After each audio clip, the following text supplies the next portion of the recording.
नमस्कार बच्चों, स्वागत है आपका। मैं श्याम पचौरी सर आज आपको रिफ्रैक्शन ऑफ लाइट का लेक्चर नंबर 2 लेके आया हूँ। पहले लेक्चर में हमने पढ़ा था कि रिफ्रैक्शन क्या होता है, रिफ्रैक्शन के बेसिक लॉस क्या होते हैं। ठीक है, जब लाइट रेयर से डेंसर जाती है तो it bend towards the normal, denser to rare, away from the normal. Refractive index की डेफिनेशन, रिफ्रैक्टिव इंडेक्स क्या होता है? The ability of a medium to bend the light. तो रिफ्रैक्टिव इंडेक्स से थोड़ा शुरुआत करते हैं, उसके बाद क्या चलेंगे, उसके न्यूमेरिकल्स देख लेंगे और फिर हम अपने लेंस अपना ये मान लो टॉपिक कौन सा लेंगे, अच्छा टॉपिक लेते हैं, ग्लास स्लैब और प्रिज्म पढ़ा देंगे। ठीक है बेटा, ध्यान दो। देखें सुनो, तो पहले सबसे पहले बताएं रिफ्रैक्टिव इंडेक्स क्या होता है। What is refractive index? The ability of a medium to bend the light. किसी मीडियम की वो एबिलिटी जो लाइट को कितना बेंड करता है उसे क्या बोलते हैं? उसे हम रिफ्रैक्टिव इंडेक्स बोलते हैं। देखें इसका एक फॉर्मूला तो स्नेल्स लॉ से निकाल लेते हैं, sin i upon sin r, ये फर्स्ट लेक्चर में हमने देखा हुआ था। फिर c upon v, speed of light in vacuum to the speed of light in any medium, wavelength in first medium upon wavelength in second medium, then next real depth upon apparent depth. ठीक है बेटा, तो ये क्या हो गए हमारे apparent depth. ये हमारा रिफ्रैक्टिव इंडेक्स का क्या हो गया, फॉर्मूला हो गया। ठीक है, रिफ्रैक्टिव इंडेक्स दो टाइप के होते हैं, समझिए टाइप समझिए। एक ऐसी क्वांटिटी है यूनिटलेस क्वांटिटी है, ऐसी क्वांटिटी यूनिटलेस क्वांटिटी।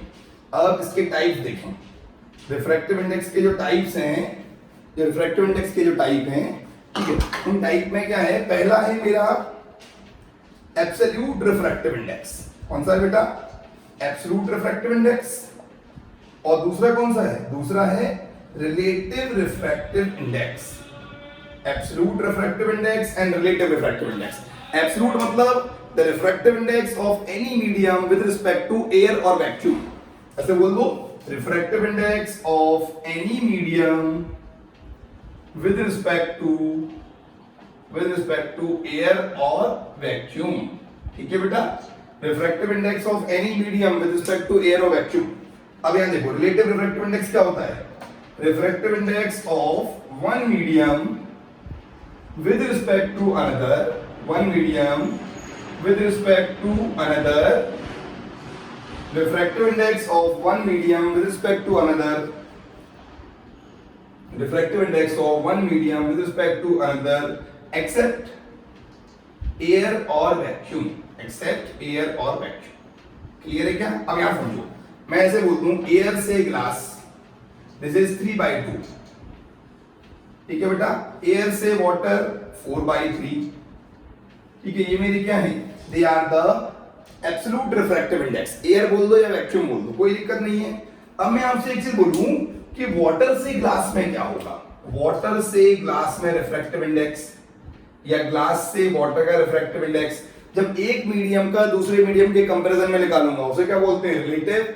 और जब रिफ्रैक्टिव इंडेक्स हो किसी सब्सटेंस का एयर और वैक्यूम के रिस्पेक्ट में, उसे क्या बोलते हैं, उसे बोलते हैं हम एब्सोल्यूट रिफ्रैक्टिव इंडेक्स। क्या बोलते हैं? Absolute and relative. देखो इसका मतलब क्या होगा, इसको ऐसे बोल सकते हैं refractive index of glass with respect to refractive index of water, या फिर इसको बोल सकते हैं refractive index of water with respect to refractive index of glass. जब ऐसे कोई भी मीडियम हो जाए, glass water, glass diamond, kerosene benzene, benzene terpene, ठीक है, तो क्या हो जाएगा, तो हमारा क्या बन जाएगा बेटा, तो उसे रिलेटिव बोलते हैं। और एब्सोल्यूट क्या होता है, विद रिस्पेक्ट टू एयर और वैक्यूम, क्योंकि हम ये मानते हैं एयर का रिफ्रैक्टिव इंडेक्स 1.0003 ऐसा कुछ होता है। ठीक है, हम उसको 1 मान के चलते हैं, और वैक्यूम का रिफ्रैक्टिव इंडेक्स कितना होता है, 1। तो अगर हम एब्सोल्यूट की बात करें, इसमें क्या होगा, रिफ्रैक्टिव इंडेक्स डिवाइड बाय 1 वही रहने वाला है, कोई चेंज तो होगा नहीं।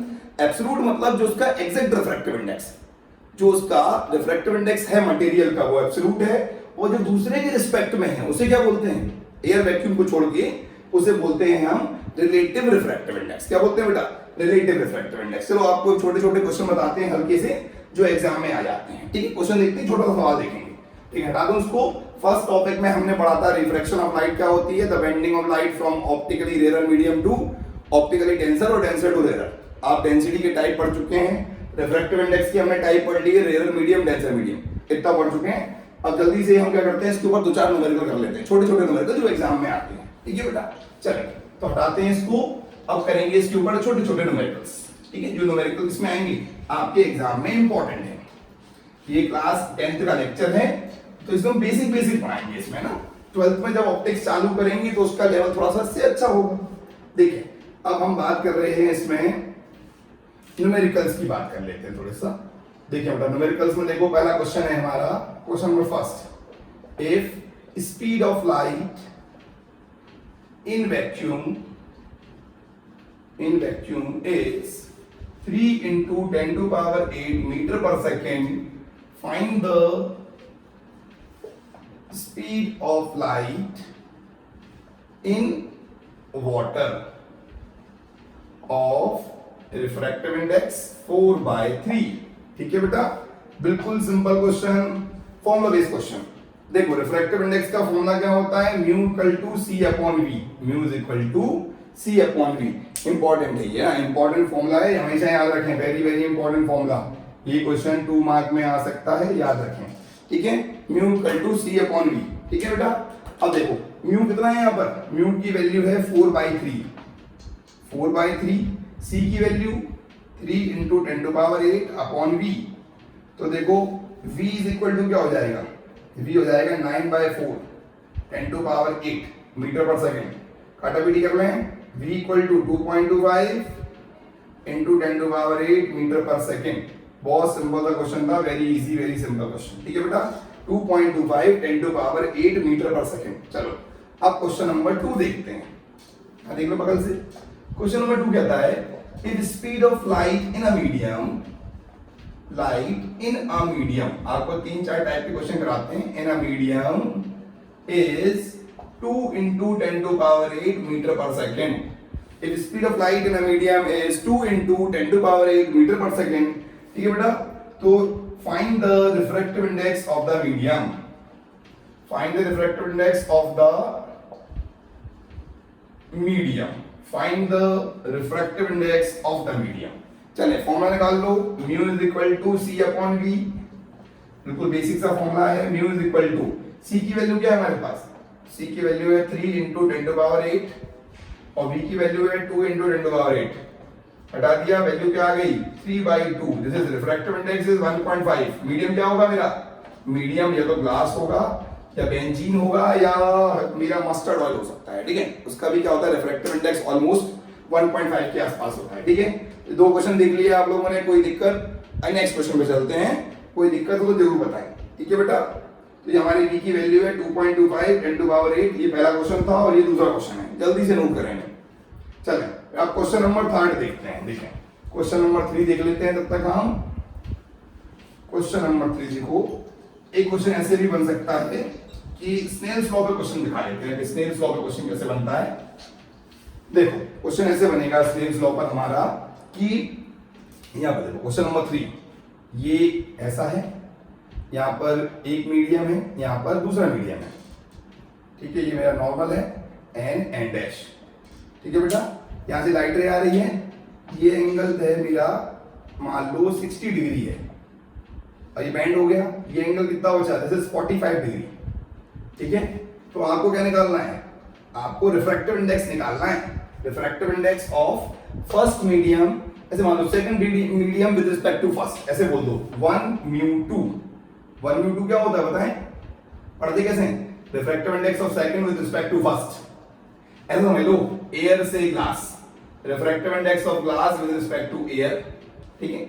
जो रिस्पेक्ट होता है वो नीचे होता है, ऐसे याद रखा करो। रिस्पेक्ट मतलब करना बस हल्का सा झुकना, झुकना मतलब डिनोमिनेटर वाला टर्म्स।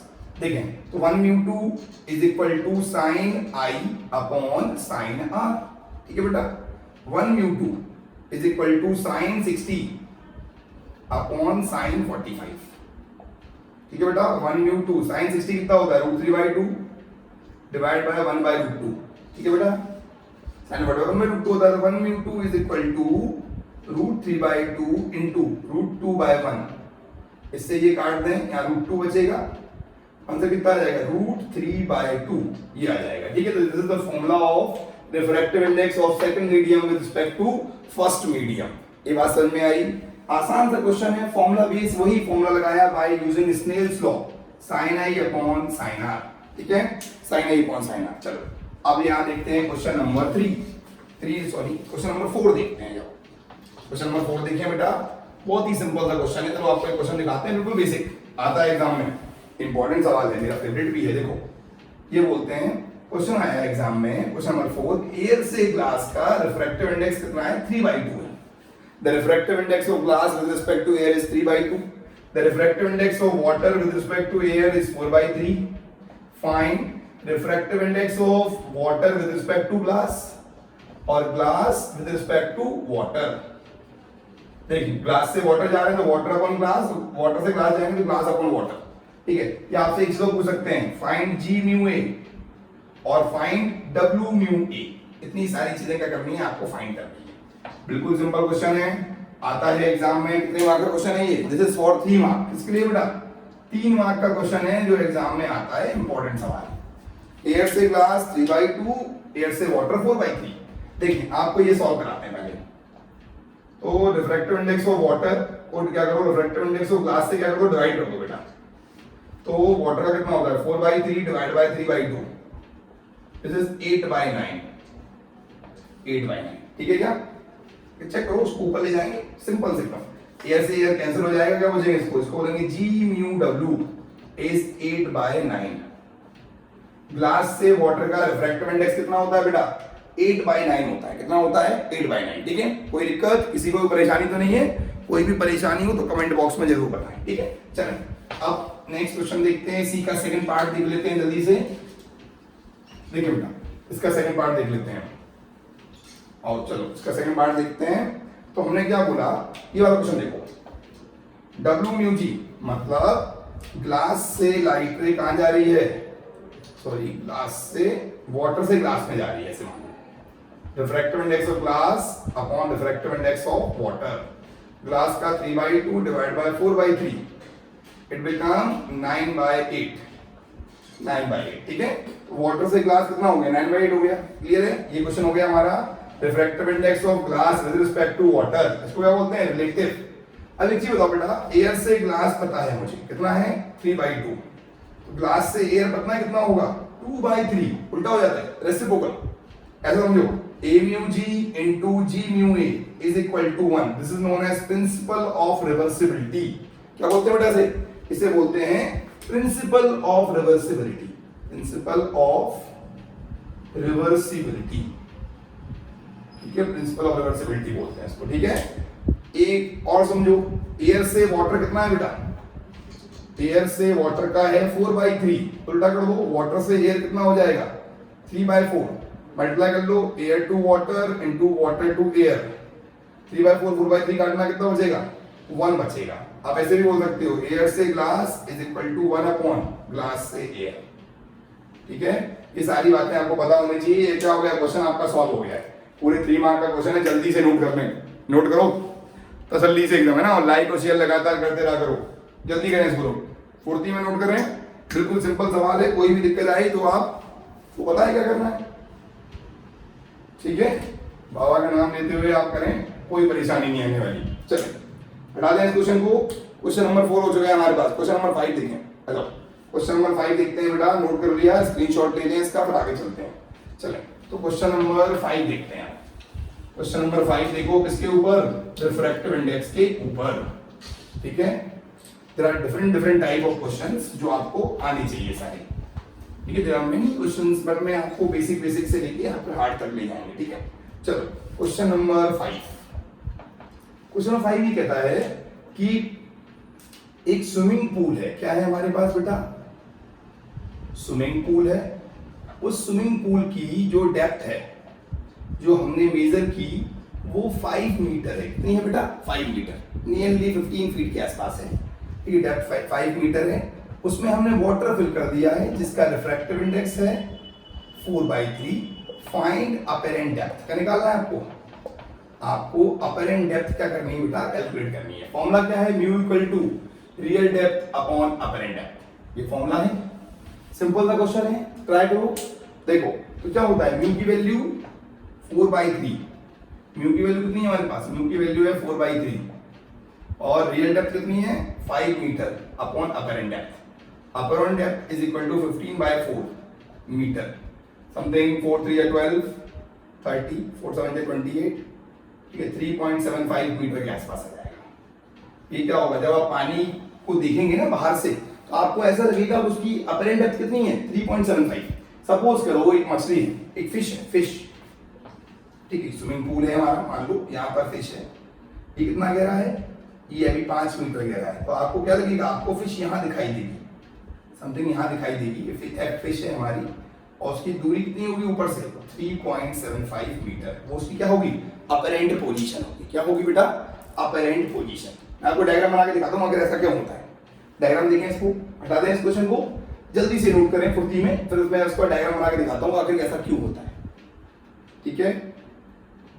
ओके, चलें आगे चलते हैं। देखो यहाँ देखो, डायग्राम देखो बगल से, डायग्राम ये कहता है, देखो कि ये एक डायग्राम है, ठीक है, सिंपल सा हमने क्या ले लिया, कब ले लिया, इसमें वाटर भरा हुआ है, वाटर फिल कर दिया है हमने, ठीक है। यहाँ पर एक ऑब्जेक्ट है, मान लो ये मेरा ऑब्जेक्ट है, लाइट रे यहाँ से ऑब्जेक्ट से आई, ठीक है बेटा। यहाँ पे क्या डालेंगे, यहाँ पे डालेंगे हम नॉर्मल, क्या डालेंगे यहाँ पर डालेंगे हम नॉर्मल, नॉर्मल डाल दो।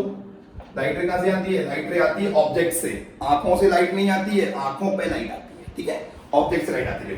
ये क्या हो जाएगा, denser to rare, it goes away from the normal, जाएगा away from the normal, denser to rarer it goes away from the normal। अब एक काम करें, इसको पीछे ले आए, because light travel in straight line, light travel in straight line, ये इसकी क्या है, इसकी ये एक्चुअल पोजीशन है, एक्चुअल पोजीशन है। कोई भी ऑब्जेक्ट मान लो 5 रुपी कॉइन है, फिश है, व्हाटएवर, कुछ भी हो सकता है। और ये क्या है बेटा, इसकी ये इसकी है अपेरेंट पोजीशन। क्या होती पोजीशन है, अपेरेंट पोजीशन, ठीक है बेटा, ये इसकी अपेरेंट पोजीशन है। तो इसका जो रिफ्रैक्टिव इंडेक्स होगा वो होगा real depth upon apparent depth, मतलब रियल पोजीशन ये पूरा डिवाइड बाय इतना, ये क्या हो जाएगा इसका, यही इसका क्या हो जाएगा, रिफ्रैक्टिव इंडेक्स हो जाएगा। कोई दिक्कत, ठीक है। जल्दी से इस क्वेश्चन को आप डायग्राम के अकॉर्डिंग देख सकते हैं, तभी इसको बोलते हैं अपेरेंट पोजीशन दिखती है। आपको कभी भी रिवर में एग्जैक्ट पोजीशन दिखाई नहीं देती, ठीक है बेटा। चलो आप नेक्स्ट क्वेश्चन करते हैं, अगला सवाल देखो, देखिए सवाल समझते हैं। एक क्वेश्चन आता है एग्जाम में, देखो क्वेश्चन नंबर 6 देखो कि एक देखो 3 मीडियम है हमारे पास, एक मीडियम, दूसरा मीडियम, तीसरा मीडियम। पहले मीडियम में लाइट डाल रहे हैं, लाइट डाली यहाँ पर, ठीक, लाइट डाल दी हमने।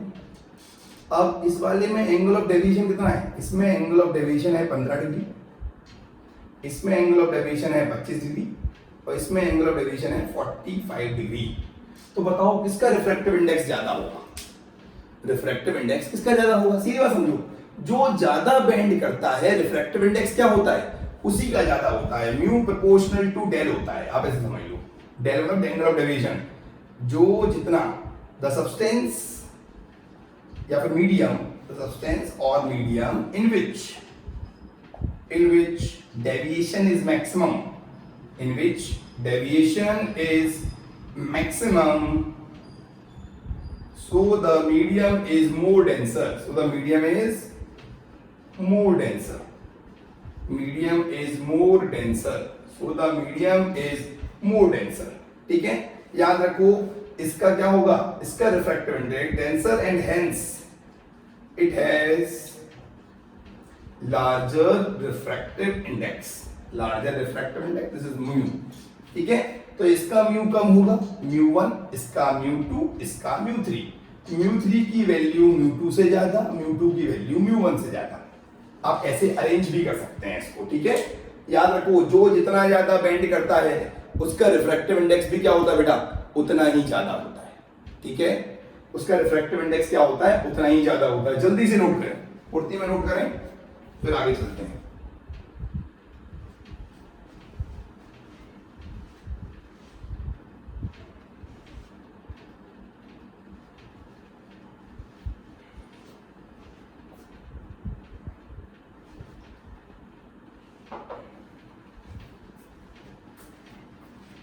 चले अब आगे चलते हैं,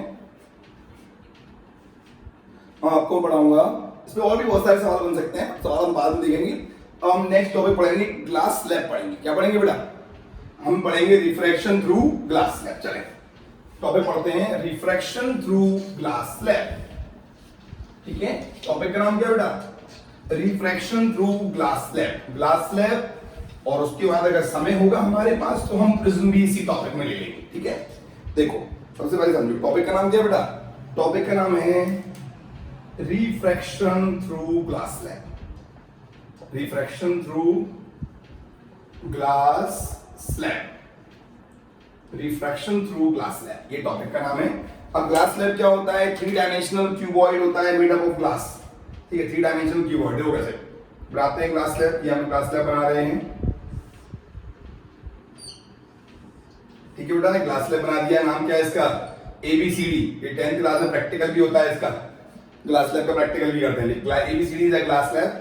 समथिंग ऐसा होगा, आपको ये देखने में ऐसा इसलिए लग रहा है क्योंकि आप फ्रंट व्यू ले रहे हैं। अगर आप इसका साइड व्यू लेंगे तो आपको कुछ ऐसा दिखाई देगा। ठीक है, ये ग्लास स्लैब है, इसका फ्रंट व्यू ले रहे हैं आप, इसलिए देखो। अब समझो हमने क्या किया, यहां पर हमने डाल दिया नॉर्मल, एन डैश नॉर्मल डाला। अब यहां देखो, अब मैंने इंसिडेंट रे डालता हूं बेटा। देखो समझो पहले, ये रेयर मीडियम है, ये डेंसर है, ये बाहर वाला रेयर है। ठीक है, रेयर समझते हैं, ऑप्टिकल डेंसिटी कम है। अब लाइट रे यहां से आ रही है। ठीक है, तो स्केल से ड्रॉ करना प्रॉपर। ये एंगल आई है हमारा, रेयर से डेंसर टुवर्ड्स द नॉर्मल हुआ, बेंड हुआ। ये देखो rare to denser towards the normal, ये एंगल आई है, ये एंगल क्या है मेरा? आर है। Angle of incidence, this is angle of refraction. They are not equal, they are not equal, है ना? लॉ पढ़ा हुआ है हमने। अब यहां देखें, अब यहां जाओ, इस वाले पे नॉर्मल डालते हैं, एन डैश। देखो ये एंगल भी क्या होगा? इस आर के बराबर होगा, because these two angles are same, they are the angle of refraction. ये इंसिडेंट रे है बेटा, incident ray, this is refracted रे, और ये हमारा एंगल ऑफ रिफ्रैक्शन है दोनों। अब ये बताओ, denser to rare it goes away from the normal, it goes away from the normal. Denser to rare it goes away from the normal. अब एक काम करें, यहां से इस लाइट रे का इनिशियल पाथ ड्रॉ करें। ये थोड़ा सा इसको और सही कर लेते हैं। ठीक है, आप ये मान के चलें, ये दोनों क्या होंगे? प्रॉपर बनाना, इसको बोलते हैं लेटरल शिफ्ट। क्या बोलते हैं बेटा? Lateral shift. और ये दोनों लाइट रे कैसी होंगी? पैरेलल। कैसी होंगी? ये इंसिडेंट रे है और ये वाली एंगल क्या है? This is angle of emergence. Angle of emergence ये क्या है मेरी बेटा? इसको बोलते हैं इमर्जेंट रे। क्या बोलते हैं? इमर्जेंट रे। This is emergent ray. ये angle of incidence, this is angle of emergence. Angle of emergence, angle of emergence. ठीक है बेटा, ये एंगल ऑफ इमर्जेंस है। ये हमारा ग्लास स्लैब है, जिसकी थिकनेस कितनी है? इसकी थिकनेस टी है। कितनी थिकनेस है? टी। ठीक है, टी इसकी थिकनेस। ग्लास स्लैब की थिकनेस बताते हैं, क्या जरूरत पड़ेगी। सबसे पहले समझो, ग्लास स्लैब है बेटा, क्या शो करेगा? ये rare to denser towards the normal, denser to rare away from the normal. ये इंसिडेंट रे है, सीधे ले गए आप, इंसिडेंट रे। ठीक है, अगर मान लो डेविएट ना होती, और ये मेरी क्या है? रिफ्रैक्टेड रे है। यहाँ पे कौन सी है? इमर्जेंट रे। याद रखो, इंसिडेंट रे इमर्जेंट रे क्या होती है बेटा? दोनों आपस में क्या होती है? हमेशा पैरेलल होती हैं। और लेटरल शिफ्ट क्या होता है? Perpendicular distance between. Lateral shift होता क्या बेटा? सुनो, lateral shift is the perpendicular distance between the parallel rays, between the incident and the emergent ray. Emergent ray, perpendicular distance between incident ray and the emergent ray. ठीक है, किस पर depend करता है ये? Lateral shift depend on upon. Lateral shift हमारा depend करता है बेटा किस पर? थिकनेस पर। किस पर? Thickness of the glass slab. किस पर? थिकनेस पर। और मैक्सिमम क्या होता है? मैक्सिमम लेटरल शिफ्ट होता है थिकनेस के बराबर। मैक्सिमम लेटरल शिफ्ट क्या होता है? थिकनेस के बराबर होता है। ठीक है, सेकंड पॉइंट रिफ्रैक्टिव इंडेक्स पर डिपेंड करता है। थर्ड पॉइंट एंगल आई पर डिपेंड करेगा। किस पर? एंगल आई पर। और आप ग्लास स्लैब में एक चीज और समझें, एंगल आई क्या होता है बेटा? एंगल ई के बराबर होता है ऑलवेज। ग्लास स्लैब में angle of incidence is equal to angle of emergence. Practical करना है, यहाँ पर 2 ऑल पिन लगाएंगे, 3 ऑल पिन लगा लो, इक्वल डिस्टेंस पर नॉर्मल ड्रॉ करेंगे, उसके बाद यहाँ पे ऑल पिन लगाएंगे, फिर मैच करेंगे, फिर इसके एंगल मेजर करेंगे, वो प्रैक्टिकल में देखेंगे। ठीक है, angle I equal to angle R और angle R1 sorry angle I equal angle E और एंगल R2 क्या होते हैं हमारे बराबर होते हैं, ये दोनों R1 R2 हैं, दोनों बराबर होते हैं। ठीक है बेटा, लेटरल शिफ्ट क्या होता है, perpendicular distance between incident ray and the emergent रे, और मैक्सिमम कितना होता है, मैक्सिमम ग्लास स्लैब की थिकनेस के बराबर होता है। डिपेंड किस पे करता है, thickness of the glass slab पर, रिफ्रैक्टिव इंडेक्स पर और एंगल ऑफ इंसिडेंस पर डिपेंड करता है। ठीक है, देख लिया आप लोगों ने, बिल्कुल सिंपल सा है ये। इसमें सबसे बड़ी देखने वाली बात है किसमें आता है, ये हमारा प्रैक्टिकल में आता है। किसमें आता है बेटा, प्रैक्टिकल में आता है। और टॉपिक का नाम क्या है, glass slab, refraction through glass slab. Refraction through glass slab का टॉपिक है, बहुत ही सिंपल सा टॉपिक है। सबसे पहले बताओ इमर्जेंट रे क्या होती है, द रे विच सफर ट्वाइस रिफ्रैक्शन, जिस रे का क्या लिख लेते हैं, इमर्जेंट रे। इमर्जेंट रे क्या होता है, द रे विच सफर, रे which suffer twice refraction, ray which suffer twice refraction is known as emergent ray। और angle of emergence क्या होता है, the angle between normal with the emergent ray। normal का emergent ray से जो angle होता है उसे क्या बोलते हैं बेटा, उसे angle of emergence बोलते हैं। क्या बोलते हैं, angle of emergence। ठीक है, ग्लास स्लैब देख लिया आपने, ग्लास स्लैब में इसके अलावा ऐसा कुछ है नहीं। आप सिर्फ डायग्राम देखें जल्दी से, rare to denser towards the normal, denser to rare away from the normal. इसकी जो टेबल बनती है, टेबल बहुत आसान बनती है, सीरियल नंबर, आई की वैल्यू, ई की वैल्यू, आर की वैल्यू और एल, ये टेबल बना देना। पहले अगर 1 2 3 तीन रीडिंग लो, 30 डिग्री एंगल ले लो, 45 और 60। याद रखो एंगल जो आई है वो हमेशा 30 से लेकर के 60 के बीच में लिया करो, प्रॉपर वैल्यू आती है। ठीक है, 30 डिग्री से 60 डिग्री के बीच में। और ई भी क्या होगा, ऑलमोस्ट सेम होगा। ठीक है, और आर की वैल्यू फिक्स रहेगी और एल के निकालेंगे आप, एल पहले बढ़ेगा उसके बाद क्या हो जाएगा, मैक्सिमम हो जाएगा। ठीक है, तो आप इसको सिंपल से कर सकते हैं, आप अच्छे से नोट कर लें, इसको समझ लें, सीख लें, फिर हम क्या करते हैं, नेक्स्ट टॉपिक की तरफ चलते हैं।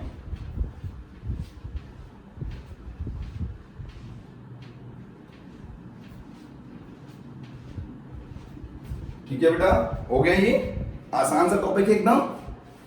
ठीक है, इसको बोलते हैं रिफ्रैक्शन थ्रू ग्लास स्लैब। जितनी बातें आपको बताई जा रही हैं एज इट इज आप नोट कर लें, समझ लें, सीख लें, बहुत इंपॉर्टेंट है। और ये सब आपको जूस दिया जा रहा है एक टाइप से ना, आपको जिस्ट दिया जा रहा है इसका, पूरे टॉपिक का आपको कंसेंट्रेटेड फॉर्म में निकाल के दे रहे हैं। ठीक है, बाकी आपको ज्यादा थ्योरेटिकल नहीं ले जा रहे हैं, प्रैक्टिकल सिखा रहे हैं। ठीक है बेटा, जल्दी से नोट करें। अब पढ़ेंगे हम रिफ्रैक्शन थ्रू प्रिज्म, प्रिज्म की बात करते हैं। चलो बता दें इसको, रिफ्रैक्शन थ्रू प्रिज्म की बात कर लेते हैं थोड़ी सी। देखिए टॉपिक का नाम क्या है, refraction through prism. Next term में जो थर्ड लेक्चर होगा उसमें हम लेंस स्टडी करेंगे। उससे पहले मैं आपको बता देता हूं रिफ्रैक्शन थ्रू प्रिज्म क्या होता है, व्हाट इज प्रिज्म। प्रिज्म होता क्या है वैसे, प्रिज्म एक 3 डायमेंशनल ऑब्जेक्ट है, इसका बना हुआ ग्लास का। प्रिज्म क्या है तो समझो, refraction through prism, refraction through prism. ठीक है, प्रिज्म तो बहुत टाइप के होते हैं, बट हम इक्विलेटरल प्रिज्म की बात करेंगे। ठीक है, तो प्रिज्म होता क्या है बेटा, समझो पहले प्रिज्म किसे कहते हैं। मान लो ये हमने बना दिया, ठीक है, ये प्रिज्म हो गया हमारा ABC। अब बच्चों से सबसे पहले क्वेश्चन पूछता हूं, प्रिज्म में कितने रेक्टेंगल होते हैं और कितने ट्रायंगल होते हैं। प्रिज्म में कितने रेक्टेंगल हैं, रेक्टेंगल कितने हैं इसके अंदर और ट्रायंगल कितने हैं प्रिज्म के अंदर, और प्रिज्म की टाइप क्या क्या होते हैं ना। Prism is a 3 dimensional object, ऐसा समझो। मैं आपको प्रिज्म बना के दिखाऊं, देखो प्रिज्म बना के दिखाते हैं आपको। यहाँ पे देखिए हमारे पास एक डायरी है, ठीक है बेटा, देखो प्रिज्म बना देते हैं जल्दी से। ये हमारा क्या है, दिस इज द प्रिज्म, दिख रहा है, देखो ये ऐसे रखो, ऐसे रखा हमने। अब एक चीज देखो, सामने आपको एक ट्रायंगल दिख रहा है क्या, देखो सामने एक ट्रायंगल है, एक ट्रायंगल कहाँ है इसके पीछे है, ठीक है, और ये रेक्टेंगल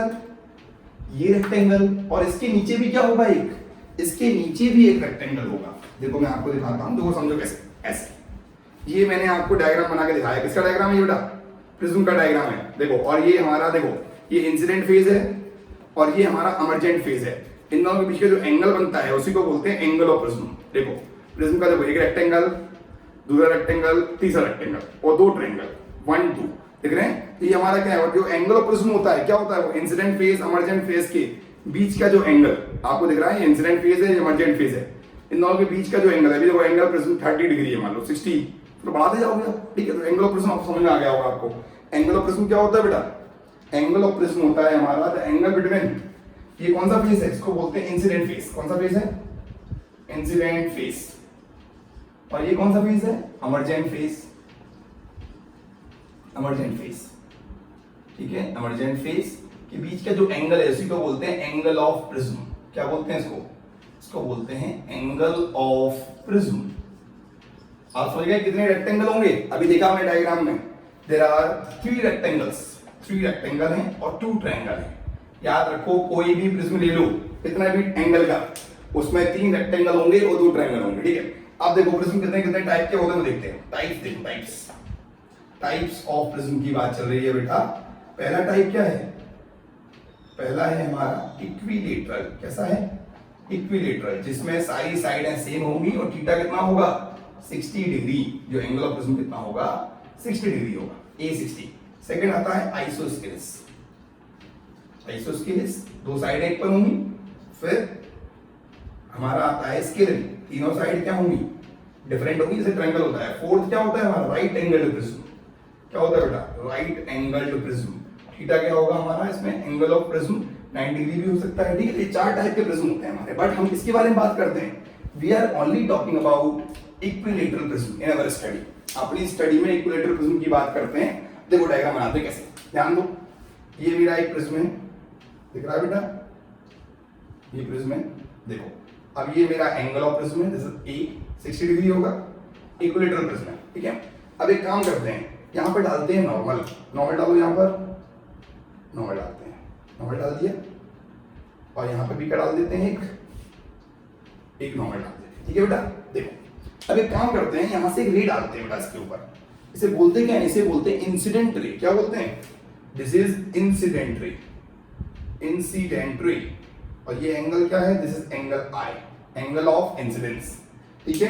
अगर सपोज करो ये ग्लास नहीं होता तो लाइट कैसे जाती? लाइट जाती सीधी, ऐसे जाती। बट ऐसा तो नहीं हुआ, बताओ क्यों? Because rare to denser it bend towards the normal, towards the normal bend हुआ। इस बात को चेंज करते हैं, कोई दिक्कत नहीं है। देखो रेयर टू डेंसर क्या हो जाएगा बेटा? टुवर्ड्स द नॉर्मल, ठीक है? अब यहाँ पे नॉर्मल ले लो, चलो नॉर्मल डाल दें यहाँ पर, यहाँ पे नॉर्मल डाल देते हैं, देखो ठीक है? नॉर्मल यहाँ पे डाल देंगे, यहाँ पे क्या बना देंगे? रेयर टू डेंसर क्या हो जाएगा? टुवर्ड्स द नॉर्मल हो जाएगा, ठीक है? देखो ये हमारी कौन सी रे है? ध्यान दो, ये वाली कौन सी रे है? This is incident ray. ये कौन सी रे है बेटा? वही पढ़ा था हमने। कौन सी रे भाई? ये बताओ बताओ यार, तू बता नहीं पा रहे हो, कैसे काम चलेगा? This is refracted ray. अब rarer to denser towards the normal, ये एंगल क्या है? This is R, this is also R, R1 R2, angle of refraction. अब क्या होगा? अवे फ्रॉम द नॉर्मल, क्या हो जाएगा? ये denser to rare, away from the normal. ध्यान दो, तो इंसिडेंट रे, रिफ्रैक्टेड रे, दिस इज इमर्जेंट रे, दिख रहा है? ये एंगल I है, ये एंगल E है, बट यहां पर I और E इक्वल नहीं होते। I और E इक्वल होते हैं, एक केस में इक्वल होंगे, बाकी केस में इक्वल नहीं होंगे। बट ग्लास लैब में क्या होता है? I और E हमेशा इक्वल होते हैं, ठीक है? इसको पीछे ले जाऊंगा तो पीछे ले जाओ। ये देखो अब यहाँ पे बेटा जो इंसिडेंट रे, इमर्जेंट रे के जो बीच का एंगल बना है, ये this is called as angle of deviation, the angle between incident ray and emergent ray. देखो आप एग्जाम में पूछते हैं what is angle of deviation? Angle of deviation क्या होता है? इसे बोलते हैं del. Del, angle between incident ray and emergent ray, angle between incident ray and emergent ray is known as angle of deviation, ठीक है? ये इंसिडेंट रे है, rare to denser towards the normal, denser to rare away from the normal, ठीक है? ये angle R1 R2 कब equal होंगे कब नहीं होंगे उसके बारे में बताता हूं आपको। पहले आप देखो incident ray, reflected ray, emergent रे, angle of emergence, angle of incidence. और इंसिडेंट रे इमर्जेंट रे के बीच का जो एंगल है वो हमारा ये है। एक फॉर्मूला और होता है, I plus E is equal to A plus del, याद रखना हमेशा। इस फॉर्मूले से हम क्या करेंगे? क्वेश्चन सॉल्व करेंगे। I प्लस E जरूरी नहीं कि सेम हो, सेम तो एक कंडीशन को होते हैं, मिनिमम कंडीशन होती है वो, और एक फॉर्मूला और है, del is equal to A, del is equal to A mu minus 1, ये दूसरा फॉर्मूला हो गया। एक फॉर्मूला और दूं आपको, जिसे बोलते हैं प्रिज्म फॉर्मूला। क्या बोलते हैं? Prism formula. वो भी हम न्यूमेरिकल में कभी कभी यूज करते हैं, आपकी क्लास में नहीं यूज करेंगे, बट लेकिन बाद में काम आएगा वो। Divide by sine A by 2, this is angle of minimum deviation, angle of mean नहीं, मिनिमम डेविएशन। कितने फॉर्मूले? First, second, this is third. ये तीन फॉर्मूले हैं जिनको हम यूज करेंगे, किसमें? जिनको हम इस प्रिज्म के लिए यूज करते हैं। ठीक है, देखो इसको हटा देता हूं यहां से थोड़ा सा। ये लेक्चर नंबर 2 चल रहा है लाइट का, और टॉपिक क्या है? रिफ्रैक्शन। ठीक है, देखिए बस खत्म होने वाला है, बिल्कुल आपको बोर नहीं करेंगे, कॉन्सेप्ट की बात करेंगे। ठीक है, चलिए ट्रायंगल ऑफ डेविएशन देख लिया आपने। अब एक चीज बताओ कि for minimum deviation, for minimum deviation, तो मिनिमम डेविएशन क्या होता है? जब डेल की वैल्यू डेल एम हो जाए, डेल मिनिमम हो जाए, एंगल आई एंगल ई के बराबर हो जाए, एंगल R1 एंगल R2 के बराबर हो जाए, और हमारी जो रिफ्रैक्टेड रे है ना, वो बेस की क्या हो जाए? Parallel. Refracted ray parallel to base हो जाए। ठीक है, उसी को बोलते हैं मिनिमम डेविएशन। इसके लिए ग्राफ कैसे प्लॉट करते हैं? ग्राफ देखो इसके लिए, इसके लिए ग्राफ प्लॉट करते हैं डेल में और आई में, डेल में और आई में। इसका भी प्रैक्टिकल करेंगे, तो प्रैक्टिकल करेंगे तब देखना। ठीक है, चलो देखिए, तो ये वैल्यू पहले ज्यादा होगी, कम एंगल वैल्यू ज्यादा होती है, उसके बाद वैल्यू गिरेगी, फिर वैल्यू गिरेगी, फिर वैल्यू बढ़ेगी, फिर वैल्यू बढ़ेगी। मतलब ग्राफ ऐसे बनता है, अपर पैराबोला टाइप कर्व बनेगा। और यहाँ पर एक पॉइंट दिख रहा होगा इसको, this is I minimum, I minimum नहीं, आई ले ले, I1 मान लो, और this is del M, del minimum. ठीक है, अपर पैराबोला टाइप का ग्राफ बनता है। और ये कब होता कब बेटा? This is a special condition, special condition in which for minimum deviation, ये वाला फॉर्मूला भी मिनिमम डेविएशन को यूज करते हैं, del equal to A mu minus 1। तो आप ये फॉर्मूला नोट कर लें। सबसे पहले एंगल ऑफ प्रिज्म क्या होता है? Angle between incident phase and emergent phase of a prism. क्या होता है बेटा एंगल ऑफ प्रिज्म? बताओ, what is angle of prism? Angle between incident phase and emergent phase. ठीक है, उसे बोलते हैं एंगल ऑफ प्रिज्म। इसकी वैल्यू 60 डिग्री है क्योंकि इक्विलेटरल है। ठीक है, एंगल आई एंगल ई ये सेम कब होते हैं? जब मिनिमम डेविएशन होगा, R1 R2 के बराबर हो जाएगा। वो ग्राफ क्या होगा? ये लोएस्ट पॉइंट पर टच करेगा, उसी को मिनिमम डेविएशन बोलते हैं। ठीक है, पहले 30 डिग्री एंगल ले लो। एंगल कहां लेना? 30 से लेके 60 के बीच में लिया करो एंगल। 30 के लिए वैल्यू ज्यादा है, फिर वैल्यू कम होती जाएगी, कम होती जाएगी, उसके बाद वैल्यू क्या होगी? अगेन वैल्यू क्या होगी? बढ़ने लगेगी। ठीक है बेटा, तो एंगल कितना लोगे? 30-60 के बीच में लोगे। बाकी प्रैक्टिकल में देख लेना, आपको इतना ही थ्योरी पढ़ना है। इसमें angle of deviation, angle of prism, ये सारा डायग्राम बनाना सीख लो। ये डायग्राम कितने मार्क्स में आएगा? एग्जाम में आएगा पूरा 3 मार्क्स में। इसके बारे में लिखने को भी आ सकता है। तो थैंक यू एवरीवन, आप इस वीडियो को पूरा अच्छे से देखें, 1-2 बार रिवाइज करके देखो, आपको समझ में नहीं आएगा ठीक है तो हम फिर से इसको रिपीट कराएंगे, कोई इशू नहीं है, बट लेकिन आप अच्छे से पढ़ें। और हम आपके लिए मेहनत करते हैं। यहाँ पर गर्मी बहुत ज्यादा है, जो भी कंडीशनें हैं, बट वो कंडीशनें एक साइड रखी हुई हैं। ठीक है, हम लोग आपको पूरा 100% देना चाहते हैं, तभी आपके लिए पढ़ा रहे हैं। थैंक यू एवरीवन, धन्यवाद।